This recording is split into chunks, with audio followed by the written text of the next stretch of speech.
a jet vlastně kolem Milánina pásu po severu temnými a nebezpečnými lesy. V těch lesích se Aredhel ztratila svému doprovodu, sice teda nebyla nějak ohrožena na životě, ale prostě se ztratila a dál jela sama. Do království obou bratří šťastně dojela. Tam ale zjistila, že oba bratři jsou tou dobou ve svých sídlech na východě. A tak tedy její litý řekla, ať tam s nimi počká, ona tam s nimi čekala, ale nudila se, tak aspoň jezdila po okolních pláních a lesích. A jednou zabloudila do temného lesa na Emlot, kde žil temný elf Eol, to jsem já. A ten, když ji uviděl bloudit po svém lese bílou zářivou, tak se do ní okamžitě zamiloval, obestřelil svými kouzly a způsobil, že dobloudila až na práh jeho domu.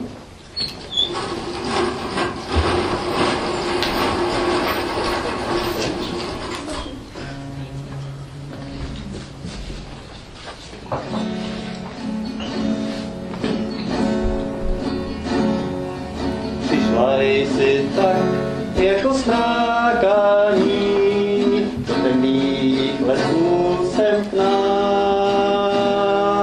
Přišla jsi sem do mé náruče, nejhezčí dívka, co znám. Přišla jsi tak jako smrákání, proměnila jsi můj svět. Řekni však, co jen ti zabrání, abys mi utekla zpět. Přišla jsi tak jako smrákání, na koni projela tmou. Doprovod tvůj už tě nechrání, kde teď tví přátelé jsou.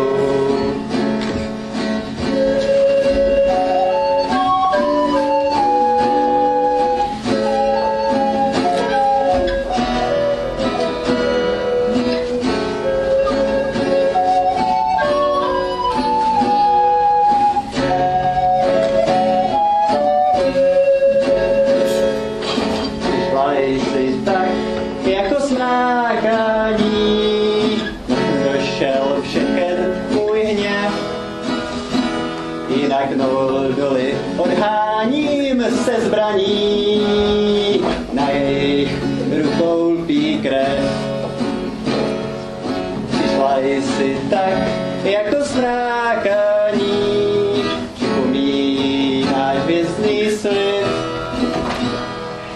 Uspíchám rychle z obestaní, uvítání připravit. Vabná jsi jako oblaka a silou plamenů pláž. Překrásná, neskrotná paní má, teď mi svou svobodu dáš. Dobrý večír, dobrý večír. Cože za návštěvu vděčím? Spletité vedou mým lesem stezky a nejsou stavěné pro princezky. Nitrem mým prochází sveřepá síla, tělo i duši mi pokřivila. Když po mých krajích tak toužíš, do mojí náruče zbloudíš. Se srdcem bílé zářeštivým, kouzlem a pohledem uhrančivým, matenou stíny tě proženu, mým síním a vezmu si za ženu.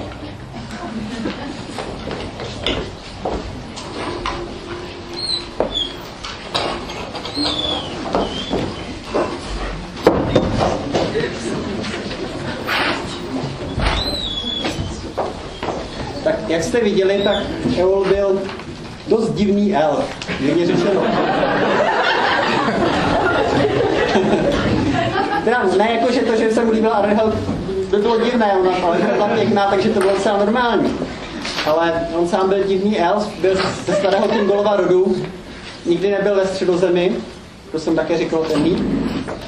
A nikdy nebyl ve Valinor, já jsem zůstal ve Středozemi, děkuji za opravu. Tak. bydlel ve Senán Emlot a měl rád hvězdu Třítní Šero. Proto, a to jsem naopak neměl rád, to byli Noldor, protože jednak zavraždili jeho příbuzné Telery, jak jste konec konců slyšeli v písni, tak jim to dost zazdíval a taky jim přičítal za vinu opětovný Morgothův příchod do Středozemě, který rozrušil klid a temnotu, v které si tehdy žil. Naopak, na rozdíl od většiny elfů, měl rád trpaslíky, protože sám byl zručný kovář a často jezdil do trpaslíčích síl na východě, aby se od nich učil kovářskému řemeslu a aby naopak je učil, co uměl on, takže s trpaslíky byl velmi za dobře. V tomhle temném Senán Emlot si vystavil dům, kde měl kovárny, měl tam i nějaké služebnictvo a právě tam dobloudila Aredhel. I když byl divný, tak přece jenom Aredhel okouzl tak, že nakonec zvolila, že se stane jeho ženou.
Po nějaké době jejich manželství porodila Aredhel Olovi syna a pomenovala jej Lómion, což v jazyce Noldor znamená dítě přítmí.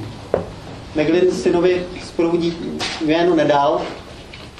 Až mu bylo 12 let, tak teprve pak jej pojmenoval Meglin, což značí ostrý pohled, protože si všiml, že jeho pohled je opravdu pronikavý a dokáže číst tajnosti srdce za mlhou slov.